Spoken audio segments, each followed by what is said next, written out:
Assalamu alaikum everyone and welcome back to Kitchen Lazzat. In today's video we are going to show you how to make homemade ginger tea. This is really helpful in coughs and colds because it has antiviral properties and it has all the natural ingredients like ginger and basil leaves. You can also drink this tea if you have indigestion or if you had a very greasy meal because it helps in digestion. So let's go ahead and look at the ingredients.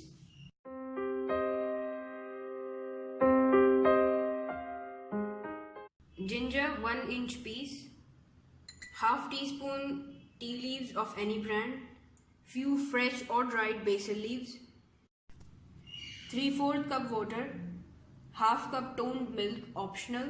You can skip it if you want and you can use it if you like drinking your tea with milk.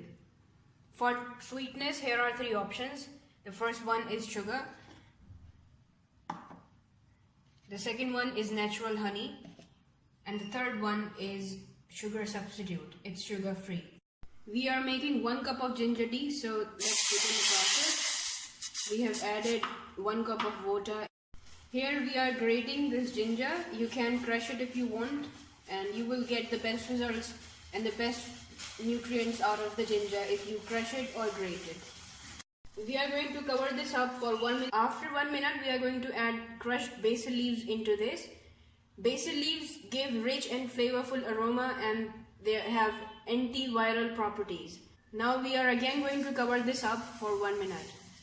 It's been 1 minute and now we are going to add the tea leaves into this. Cover this up after adding the tea to get the color.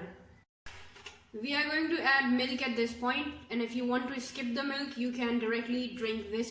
And if you have added the milk, then again cover this up. Switch off the flame and then filter it. As you can see, it's done now. You can add any one of the sweeteners out of these 3 options. We are going to be using sugar substitute, that is sugar free in this case. Hope you liked this video, and if you did, please make sure to give this video a thumbs up and don't forget to subscribe and share it with your friends and family. We will see you guys in the next video. Till then, take care. God bless.